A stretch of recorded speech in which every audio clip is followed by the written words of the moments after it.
and installed a replacement unit sent by Rolls-Royce. But as they analyzed the repair logs for the engine, they uncovered a shocking mistake. This was not a case of faulty design, but of faulty maintenance. Rolls-Royce had supplied the engine without a hydraulic pump assembly. To overcome this, Transat mechanics had used the parts from an older engine. But they didn't fit properly, and the pipes had been rubbing together for 5 days, until midway over the Atlantic, one finally broke. The engine was delivered minus these 2 tubes and a bracket. That the purpose of that bracket was to maintain adequate clearance. So if they took the bracket off the old engine and put it on the new engine, is that the pipes would be locked together so that they could possibly abrade. As investigators questioned Air Transat mechanics, they found more disturbing evidence of malpractice. The chief mechanic testified that he had been concerned about the substitution of another hydraulic assembly. 5 days before the accident, he raised his concerns with his superior. The company decided that the aircraft must go back into service and could not wait for the missing parts. He should go ahead with the substitution. The replacement parts only differed from the correct ones by a few millimeters, but it was a difference that nearly cost 306 lives.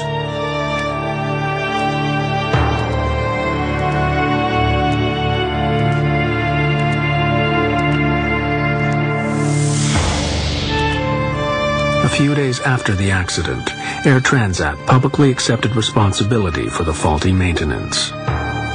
We have to realize that there was a small mistake made in terms of changing the pump. We installed it, but then some pipes, so to speak, were needed to be connected to the pump, and there was a mismatch. The immediate consequences for Air Transat in that event was that they got to pay a fine of $250,000, which was the highest ever in Canada, for an error that could have been prevented. How someone that is supposed to be qualified in their job can put the wrong part onto an engine and risk 300 people's lives is beyond me. This incident is a very strong reminder that regulation is important and safety is important, and lives will be lost in the absence of that. And they're real lives. It's not just, this imaginary figure in your head of 300 people. It's real people who suffer and continue to suffer. If it hadn't have been us suffering, it would have been our families. This was by no means the end of the story. Investigators now turned their attention to the cockpit itself. And what role had the crew played in the events of August 24th? Could they have done more to avert the crisis? Key questions remained unanswered. Questions about what happened on the flight deck.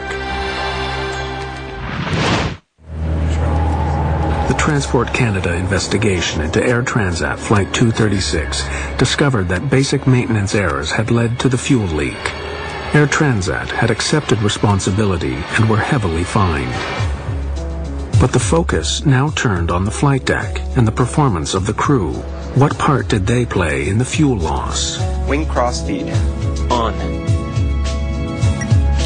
When the crew opened the cross-feed valve to transfer fuel from the left wing tank to the right, they lost 17 tons of fuel in less than 30 minutes, yet they failed to close the cross-feed valve and prevent further loss. We have lost both engines due to fuel starvation. We are gliding now. In the days after the incident, Captain Robert Pichet and Dirk de Jager were called before the inquiry and asked in detail about their actions. More than 2 years later, these findings have still not been published. What follows are possible explanations for the course of events that night, based on known facts and expert opinion. Oil temp low and oil pressure high on number 2. The warnings of high oil pressure and low oil temperature from the number 2 engine on the right wing would not have led the pilots to suspect there was already a major fuel leak. The indications that were being presented with respect to the oil system would probably not give the crew any indications. They may have questioned what was causing the erroneous or strange indications, but there's nothing certainly in my mind or their training, I think, that would have triggered them to suspect that a fuel system might be involved. I bet you it's a computer problem. But although the pilots thought they had a computer error, the oil warnings were actually correct and were the first indication of a much more serious problem. Fuel imbalance warning. Haven't seen that before. When the fuel imbalance warning came up 20 minutes later, showing less fuel in the right wing than the left, it seemed unconnected with the oil alarms. This could have reinforced Captain Pichet's idea that he was facing a series of computer errors. Do not apply this procedure if a fuel leak is suspected. Despite his doubts, Captain Pichet was obliged to follow Airbus procedure to correct the imbalance. He opened the cross-feed valve. Wing cross-feed. On.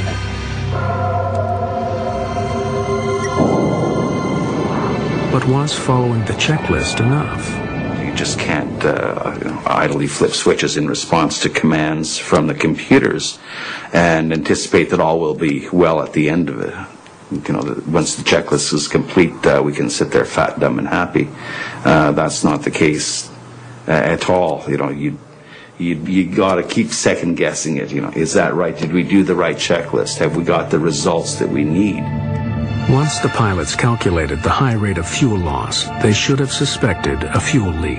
Transat 236 Heavy declaring fuel emergency. By the time they had confirmed the leak, their options were severely limited.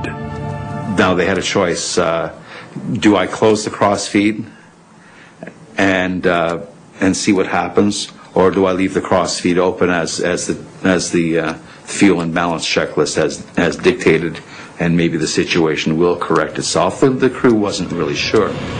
Captain Pichet believed for a long time that he was facing a computer error. It was only when the engine stopped that he had to accept the fuel leak was genuine.